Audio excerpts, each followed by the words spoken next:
The Adventures of Pinocchio by C. Collodi. Translated from the Italian by Carol della Chiesa. Chapter 5. Pinocchio is hungry and looks for an egg to cook himself an omelette. But to his surprise, the omelette flies out the window. If the cricket's death scared Pinocchio at all, it was only for a few moments. For, as night came on, a queer, empty feeling at the pit of his stomach reminded the marionette that he had eaten nothing as yet. A boy's appetite grows very fast, and in a few moments the queer, empty feeling had become hunger, and the hunger grew bigger and bigger, until soon he was as ravenous as a bear. Poor Pinocchio ran to the fireplace where the pot was boiling, and stretched out his hand to take the cover off. But to his amazement the pot was only painted. Think how he felt! His long nose became at least 2 inches longer.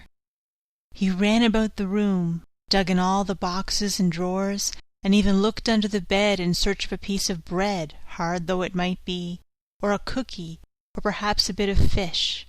A bone left by a dog would have tasted good to him, but he found nothing. And meanwhile his hunger grew and grew. The only relief poor Pinocchio had was to yawn, and he certainly did yawn, such a big yawn that his mouth stretched out to the tips of his ears. Soon he became dizzy and faint. He wept and wailed to himself. The talking cricket was right. It was wrong of me to disobey father and to run away from home. If he were here now I wouldn't be so hungry. Oh, how horrible it is to be hungry! Suddenly he saw among the sweepings in the corner something round and white that looked very much like a hen's egg. In a jiffy he pounced upon it. It was an egg. The marionette's joy knew no bounds. It is impossible to describe it. You must picture it to yourself. Certain that he was dreaming, he turned the egg over and over in his hands, fondled it, kissed it, and talked to it. And now, how shall I cook you? Shall I make you an omelette? No, it is better to fry you in a pan. Or shall I drink you? No, the best way is to fry you in the pan. You will taste better. No sooner said than done.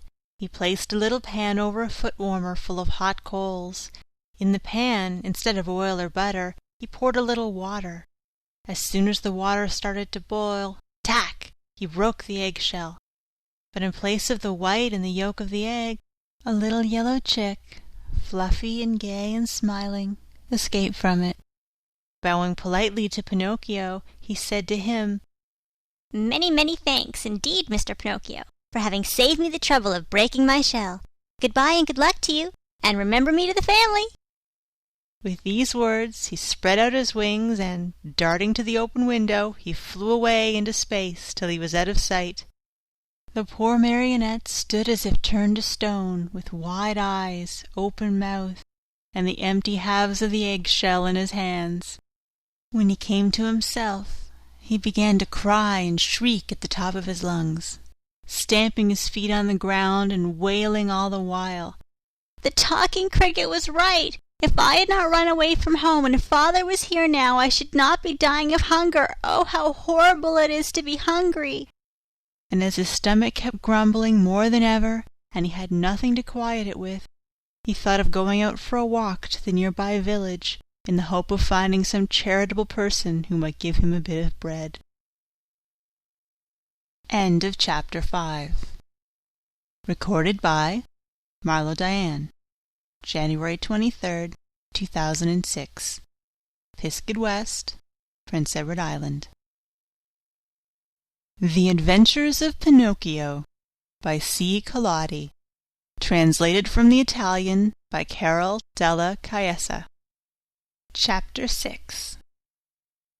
Pinocchio falls asleep with his feet on a foot warmer and awakens the next day with his feet all burned off.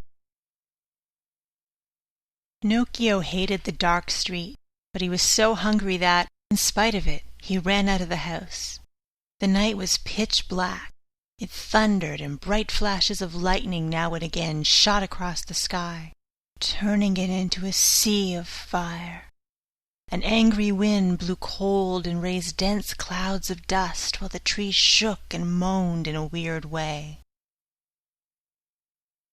Pinocchio was greatly afraid of thunder and lightning, but the hunger he felt was far greater than his fear. In a dozen leaps and bounds he came to the village, tired out, puffing like a whale, and with tongue hanging. The whole village was dark and deserted. The stores were closed, the doors, the windows. In the streets not even a dog could be seen. It seemed the village of the dead. Pinocchio, in desperation, ran up to a doorway, threw himself upon the bell, and pulled it wildly, saying to himself, "Someone will surely answer that." He was right.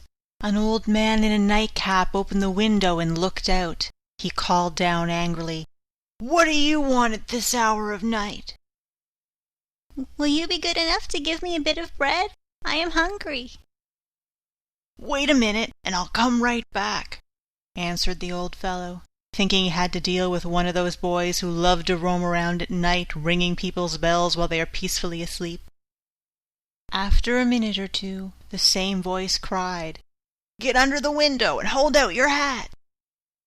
Pinocchio had no hat, but he managed to get under the window just in time to feel a shower of ice-cold water pour down on his poor wooden head, his shoulders, and over his whole body. He returned home as wet as a rag and tired out from weariness and hunger. As he no longer had any strength left with which to stand, he sat down on a little stool and put his 2 feet on the stove to dry them. There he fell asleep, and while he slept his wooden feet began to burn. Slowly, very slowly, they blackened and turned to ashes. Pinocchio snored away happily as if his feet were not his own.